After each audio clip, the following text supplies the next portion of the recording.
We've got NBA basketball in store for you here in Houston, Texas, the home of the Rockets, live on 2K Sports. A quick check now at the starting five for both teams. And one of the players we'll be seeing in this one is Mario Chalmers. I love his kind of mid to long range jump shot. It's a specialty of his, especially in catch and shoot situations. Yeah, you're exactly right. He's a very skilled catch and shoot type of player. I mean, it adds a dangerous element to his game that he can make that jump shot. Against the Charlotte Bobcats.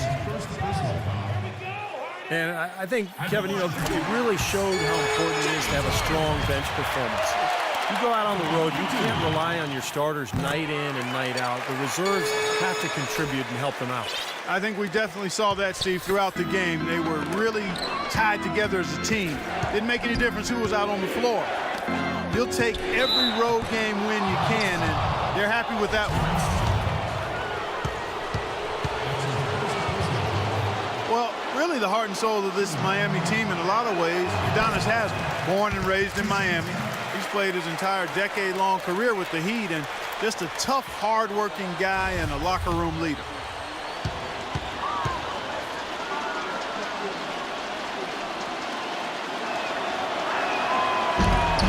Good on the second free throw. And back to Haslem. He helped lift the Florida Gators program back to prominence. Took them all the way to the NCAA championship game, playing at center of all positions. It was really heavy back then in Florida. He had to lose a lot of weight before he was ready to play in the NBA. Went to Europe to play first. He's been the heart and soul of the Heat organization ever since.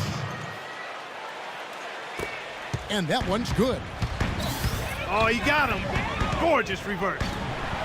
Beverly, the pass to Howard. And that basket is going to count. Goaltending, the official call. He got there late, but you do have to like the aggressiveness to go after the block. But that one's going to count. And he's got his first chance at the line here. Well, not the best statistic for him. I mean, his performance at the line, of course, very low numbers. And I know he's got to be upset at himself for shooting so poorly at the line. So I would think he'll be doing everything he can to bring those numbers up. And here's LeBron outside. Last outing for Houston, it was a loss to the Trailblazers in Portland.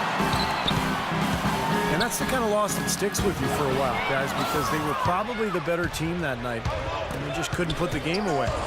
You know, Steve, you'd almost rather get beaten by double digits than know you should have won it, but didn't. Second team foul. That's going to be over and back. Not watching for the line that time. About a minute and a half through the first quarter. Parsons for three. And he gets the bucket. Parsons got 5 more. It seems that every pass they make is leading to a score here. I mean, that's just exquisite ball movement. Yeah, they're making the right play, they're working together, and they're just looking for the best shot they can every possession. It's Harden with the drive, and that is good. You know, Heat head coach Eric Spoelstra worked his way up from the very bottom in that organization. I mean, he got his start as a video coordinator, and through years of hard work and dedication, has really become an outstanding coach. And out of bounds as the Rockets gain possession. As the playoffs near, let's take a look at the Western Conference standings. You look at San Antonio and checking out Miami, tied right now. Here's Houston now. They're on a 13-5 run. And back to Coach Eric Spoelstra as a guy who got his start as a video coordinator, picking the game apart. Steve, he's very comfortable with the new advanced stat movement analytics in the NBA. Yeah, and I've had a chance to speak with him quite a bit. He says that the way they use advanced stats is just as a conversation piece in the coaching room. Their analytics department will bring them various information, and it will force them to ask questions, which is very healthy for a coaching staff to do. And that one's good. Another good pass, and their offensive execution has been impressive, to say the least. The last 4 field goals have been assisted. Yeah, passing has kept the defense off balance, but to get assists, you got to make the shot. Chris Anderson is checked in for Miami. Allen comes in for Udonis Haslem. Free throw good, LeBron. Much has been made about the show LeBron puts out during games, but he also puts on a spectacle in his pregame routine. Last season, he and others started pulling out all the stops and dunking in the pregame warm-up in an effort to break a sweat. And Miami calls their first time out of the game. And Clark, you mentioned the pregame dunks for LeBron, a devastating finisher. Some have asked why he's never competed in the All-Star Slam Dunk competition. In fact, I say that every Saturday night I'm sitting on that microphone. Why isn't LeBron in this competition? Wouldn't it be nice? In fact, I think didn't Magic Johnson even put up a $1 million incentive for him to compete? Yeah, it would be incredible to see him. I don't know. I think it's become almost a chore for players these days to enter, but it would be fantastic to see him out there.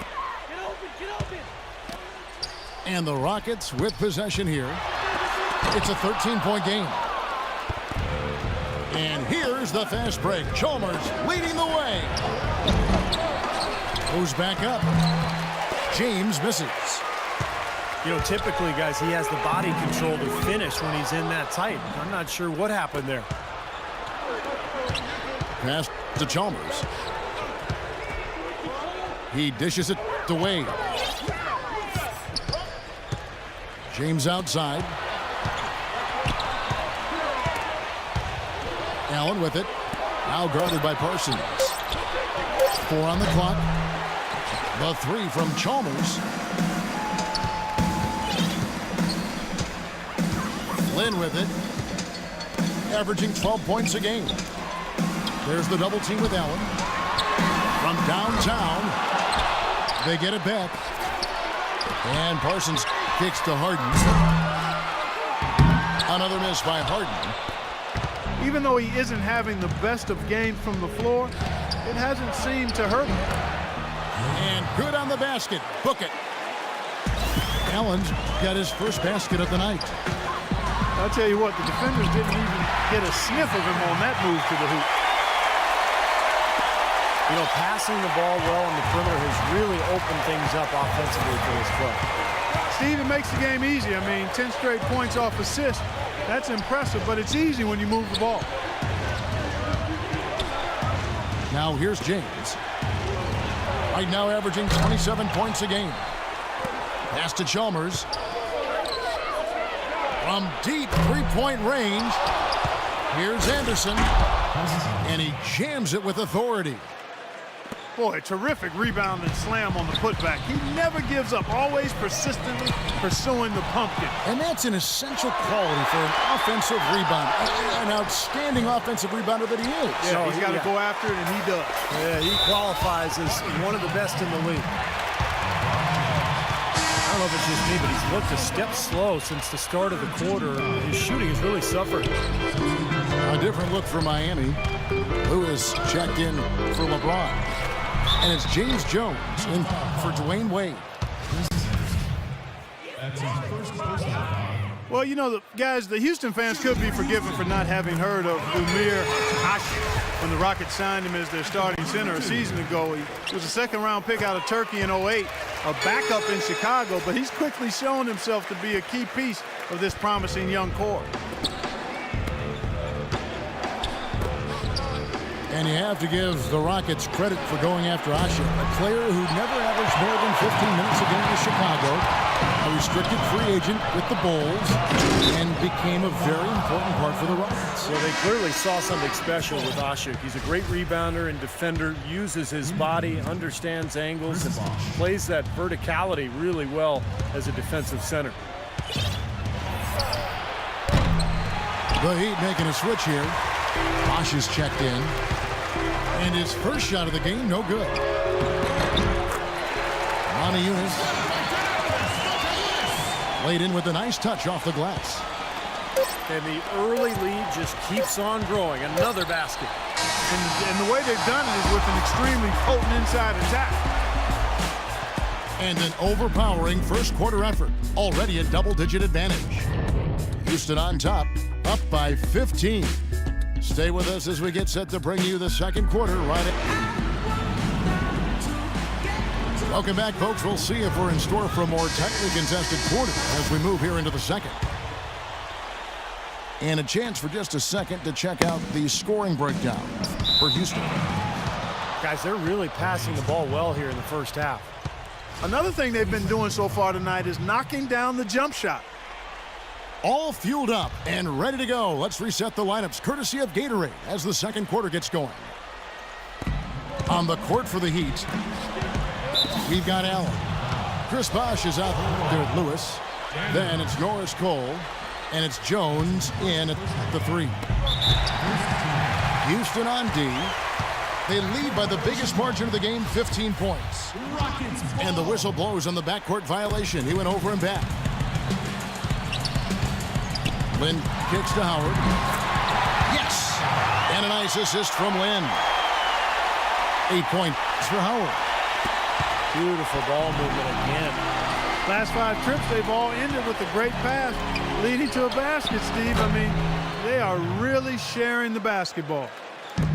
Rockets leading by 15. Lynn with it. Jones covering. Howard kicks to Jones. Back to Howard. Up and in on the layup. Howard's got 10 points. These defenders are not putting up much of a fight on the interior. It's been embarrassing. That's 10 consecutive points allowed in the lane. And that's not the kind of streak you want to have if you're playing defense.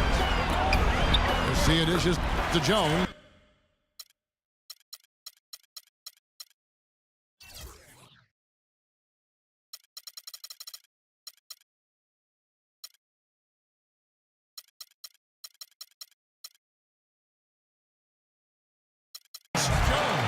And he banks in the layup.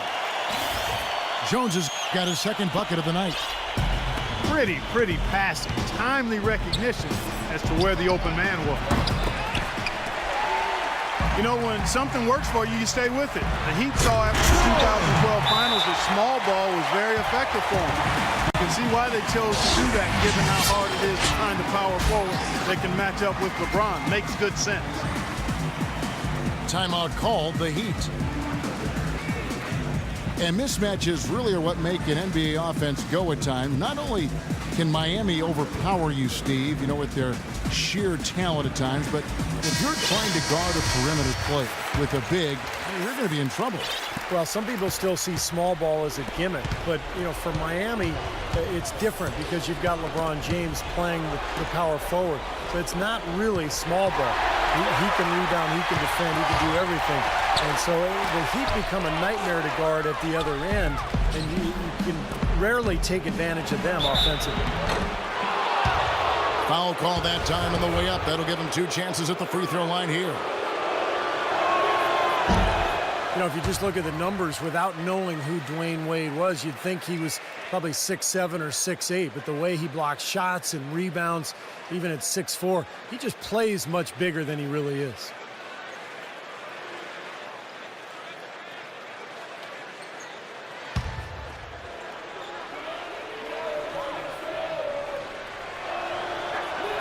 And he ends up missing both free throws.